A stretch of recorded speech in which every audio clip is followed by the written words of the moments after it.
नमस्कार, मैं हूं आपका दोस्तों सखा जुवानी और बात कर लेते हैं अब आज के मार्केट आपकी नीचे जाएगी ऊपर जाएगी जैसा कि आप सब्जेक्ट देख करके आए होंगे। तो देखो दोस्तों, ये 3-4 ट्रिगर के ऊपर डिपेंड करेगी। सबसे पहले इंडियन में देखो तो इंडिया में कोई भी ऐसा सिनेरियो नहीं है, जबकि देखा जाए तो कई सारे सिनेरियो बन रहे हैं। सबसे पहला सिनेरियो है कि जो कि आपकी रुपीज की वैल्यू डाउन हो रही है। दूसरा सिनेरियो आपकी जीडीपी का आंकड़ा। तीसरा सिनेरियो है आपका महंगाई।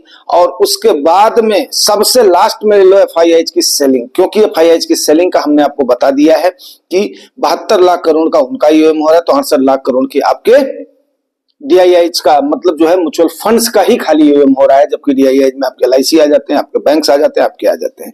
तो उसके बाद में अगर सेलिंग को ही बनाया जाए, इशू बनाया जाए, तो उसको नहीं कह सकते हैं। लेकिन हाँ, बहुत से चालाक लोग, बहुत से चालबाज लोग आप लोगों के पीछे जरूर पड़ना चाहेंगे।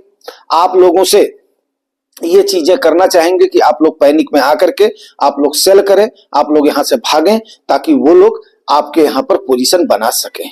तो सवाल ये उठता है कि आखिर में इस समय इन्वेस्टर्स ने क्या करना चाहिए। इन्वेस्टर्स ने क्या करना चाहिए उसको मद्देनजर रखते हुए उसको बोलने से पहले मैं आपको ले चलूंगा वर्ल्ड के सिनेरियोज की तरफ। देखो, जियोपॉलिटिकल टेंशन का मैंने आपको पहले बता दिया था, जबकि रंधवा सर ने कमेंट करा था कि रसिया और यूक्रेन ने बहुत ज्यादा उनके बीच में तनातनी है। तो एक रीजन से कभी मार्केट नहीं गिरती है जब तक वो कोई एक लिमिट ना क्रॉस कर दे। लिमिट में वो लोग जब तक लड़ाई करते रहेंगे तब तक मार्केट के ऊपर कोई भी फर्क नहीं पड़ता है।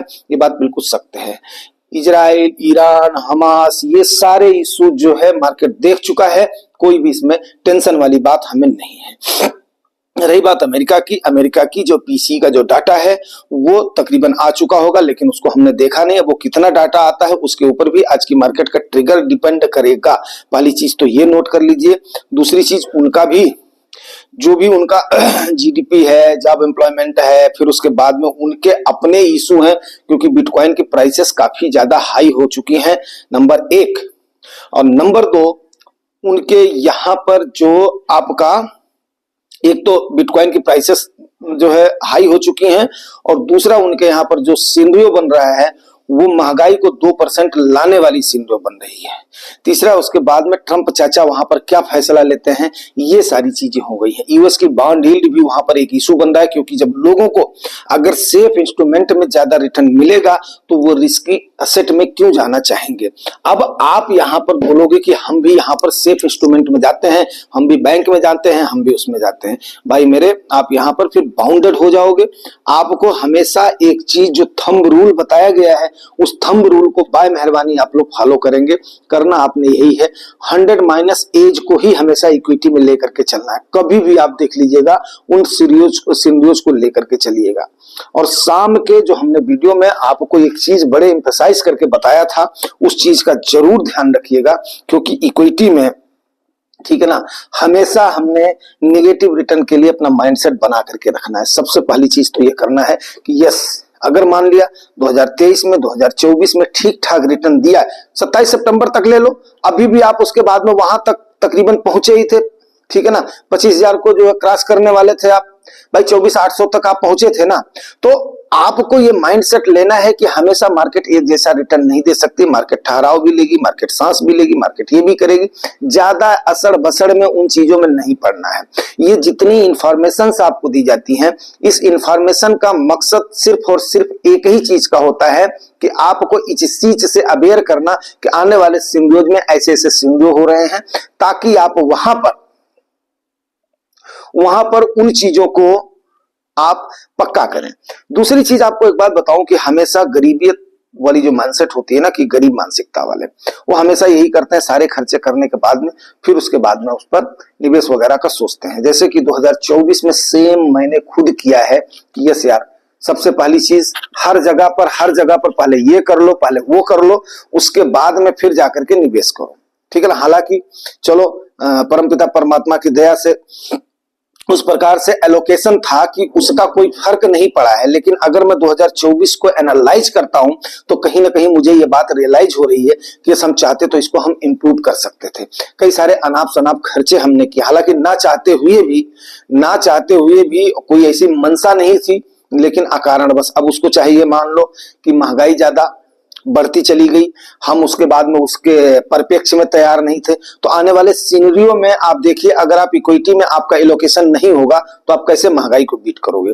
दूसरी चीज, आप मेहनत और ईमानदारी से अपनी कमाई को जैसे बढ़ा सकते हो उसी प्रकार से अपने जॉब पर फोकस करें, ना कि आप यहां पर मार्केट में आकर के ट्रेडिंग में उलझ जाएं। दूसरी चीज, 2025 में इन चीजों को आप लोग अवॉइड करिएगा, ये सबसे बड़ी बात है, ठीक है ना।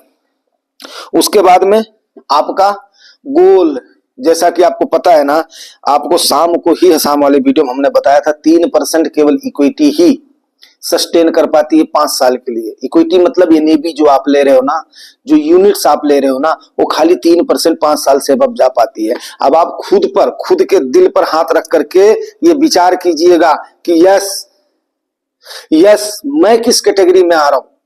उन 97, ये मैं कोई अपनी मर्जी से नहीं बोल रहा हूं, ये सेबी की रिपोर्ट है, सेबी की एनालिसिस रिपोर्ट है मेरे भाई, मैं कोई अपनी मर्जी से नहीं बोल रहा हूं। तो आप किस कैटेगरी में आते हो? उन 3% लोगों में आते हो जो कि 5 साल या उससे ज्यादा रख करके इंतजार करेंगे देश के ग्रोथ में, देश के भरोसे में, देश के इकोनॉमी में, देश के उद्यमियों में। अगर आपको भरोसा ही नहीं है तो पक्का आप नहीं टिक पाओगे। आप अपने आप को सोचिएगा, क्या आप वो रिटर्न देख करके आए हो 2020 के बाद वाला?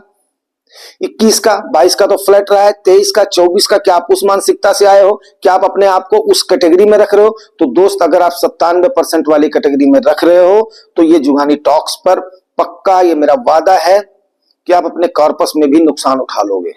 फिर आप फटाफट भाग ही जाना। फिर क्यों? क्योंकि आप कभी अपने आप को तैयार ही नहीं कर पाओगे कि यस, कभी भाई व्यापार है, व्यापार में कभी भी एक घाटा भी लग सकता है, आप अपने आप को तैयार नहीं कर पाओगे। तो इसलिए पक्का इससे परे कि मार्केट कहां जाएगी कहां नहीं जाएगी। देखो, मार्केट के सिनेरियोज में आपको एक बात बताऊं कि चलो अभी जो सब्जेक्ट पर ही चर्चा कर लेते हैं, उसके बाद में चौथे चीजों पर फोकस करेंगे, चौथी पांचवी चीजों पर। मार्केट आपको पता ही है कि कोई जब तक इतना बड़ा, या तो अब क्वार्टर थ्री का जो रिजल्ट आने वाला कंपनियों का, जब वो जनवरी में आएगा तब जाकर के अगर इनका रिजल्ट ठीक ठाक हुआ तो जरूर मार्केट उसके बाद में सस्टेन करेगी। मार्केट को कोई ना कोई तो अपना जो है ट्रिगर चाहिए, या तो हमारी भी गवर्नमेंट चाइना के जैसे कोई ऐसा स्टिमुलस पैकेज दे दे। तो भैया हो, हमारा खुद फॉरेक्स का रिजर्व अगर डाउन हो रहा है तो गवर्नमेंट से ये उम्मीद करना बेमानी होगी। बात मान रहे हो कि नहीं मान रहे हो? उसके बाद में गवर्नमेंट के अपने सारे कैपेक्स के एक्सपेंडिचर कई सारे जो एलोकेट नहीं हुए हैं, तो अगले बजट में सरकार उसका भी प्रावधान रखेगी, ठीक है ना। ट्रेड डिफिसिट हमारा वैसे ही इतना ज्यादा हो रहा है। तो इन सारी चीजों को आपको मद्देनजर रखते हुए खुद को सोचना है। यहां पर सिर्फ और सिर्फ एक ही चीज आपके पास बचती है, जो कि है टाइम। आपको टाइम देना पड़ेगा, हालात अपने आप में सुधर जाएंगे। अब जैसे ही ट्रंप चाचा बैठे, उनके डिसीजंस का क्लियर हुआ, उसके बाद में बजट में अगर ठीक ठाक लोकेशन रहा तो उसके बाद में ठीक है यार, मार्केट को मोस्ट प्रोबेबिलिटी है, क्योंकि 2022 में देखो पूरे साल मार्केट फ्लैट रही थी, लेकिन जैसे ही आप मार्च महीने में आए हो 2023 के, वो जर्नी पकड़ी है। उसके बाद में सितंबर तक आपकी मार्केट ने पीछे मुड़ करके नहीं देखा, थोड़ा बहुत नीचे करेक्शन आया, थोड़ा बहुत ही आया है। तो मार्केट देखो बेयरिश फेज में तो अभी गई नहीं है, थोड़ा सा ये नी जर्क का करेक्शन है। बुलिश फेज में ही आप हो, ठीक है ना। बुलिश फेज में इसलिए हो कि अभी जैसे कल एक सर ने हमें बोला था कि सर हमारा रिटर्न जो है माइनस में चला गया। माइनस में जाने का इन द सेंस ये है कि सर आप उस समय एंटर करे हो या उस समय आपने अपने अमाउंट को बढ़ाया है जब आपकी मार्केट पीक पर थी। तो पीक पर थी तो वहां से जब डाउन होगा तो डाउन तो वहां से जाएगा। अब आपके पास एक ही ऑप्शन है सर कि आपको टाइम देना पड़ेगा, टाइम जाकर के तभी टाइम उस मरहम को भर पाएगा। ये बात आप लोग समझ लीजिए। तो यहां से यही सिनेरियो बन रहे हैं मार्केट का। तो मार्केट को आप, क्योंकि अगर मान लिया थोड़ा सा ऊपर जाती भी है तो वहां से फिर जो है करेक्शन की संभावना है। करेक्शन में नीचे जाती है तो 23,000 अभी 500 के लेवल को जैसे ही ब्रेक करेगी तो 23,200 का लेवल बहुत ही स्ट्रांग जो है सपोर्ट है, उसको तो तोड़ पाना मेरे ख्याल से नामुमकिन है अभी इसके प्रेजेंट के सिनेरियोज में। तो वहां तक को तो आपको देखने की आदत हो गई है, लेकिन आप जो है परेशान कब होगे जब आप ये चीज देखोगे यार हमारा तो 6 महीने का वाइप आउट हो गया। अरे वाइप आउट हो गया नहीं, इस 6 महीने का आपने लाभ कितना कमाया है। इस 6 महीने की गिरावट में आपने अपने आप को, जो हमने आपको पहले बताया है कि आपको जो ये निवेश के मौके मिल रहे हैं, ये मौके बार बार नहीं मिलेंगे आपको। और कभी भी आप देख लेना कि 1 साल के बाद में, 2 साल के बाद में, 3 साल के बाद में ये लेवल आप याद करोगे, यार कभी हम थे 24,000 के लेवल पे थे, अरे यार कभी हम 23,000 के लेवल पे थे। अब हमसे पूछिए दिल में टीस सी उठती है, काश हमने यार 13,000 के लेवल पर, 12,000 के लेवल पर, 11,000 के लेवल पर थोड़ा और जोर लगा दिया होता। लेकिन क्या था, मद मद में एलोकेटेड था, मद में एलोकेटेड था। तो अब उसके बाद में आप क्या कर सकते हो, खाली टीसी उठा सकते हो। तो आने वाले समय में आप भी उस सिंधुओं को याद करके तब पछताएंगे दोस्त। इसलिए बहुत सारी चीजें हैं, बहुत सोच समझ करके, हाँ डिफरेंट असेट्स का भी नाम हमने बताया हुआ, बहुत सारे वीडियोस हैं, उनको आप देख सकते हो, ठीक है ना। तो मेरे पास इतना ज्यादा सोर्सेस नहीं है कि मैं आपको इलिक किलिक में फलान ढमाक में करूं। वीडियोस को आपको थोड़ी सी मेहनत करनी पड़ेगी और मुझे झेलने की आपको आदत डालनी पड़ेगी, तब जाकर के बात बन पाएगी। चलो यहीं पर ये भी क्लोज करता हूं, मिलते हैं शाम के और सेशन में। और उसके बाद में मार्केट में अगर आज की डेट में थोड़ा सा डाउन ट्रेंड की तरफ जाता है तो उसके बाद में थोड़ा बहुत निवेश करने की कोशिश करिएगा, अगर होगा तो, नहीं होगा तो घबराइएगा नहीं। नंबर 1 आज का सवाल ये है। दूसरी चीज क्या है, अगर थोड़ा सा अप की तरफ जाती है, गिरने की तरफ जाती है, तो फोमो में नहीं आइएगा। मार्केट हमेशा निवेश का मौका देती है, फियर ऑफ मिसिंग आउट में नहीं आइएगा। फोमो और फट 2 ही चीजों पर हावी होती है।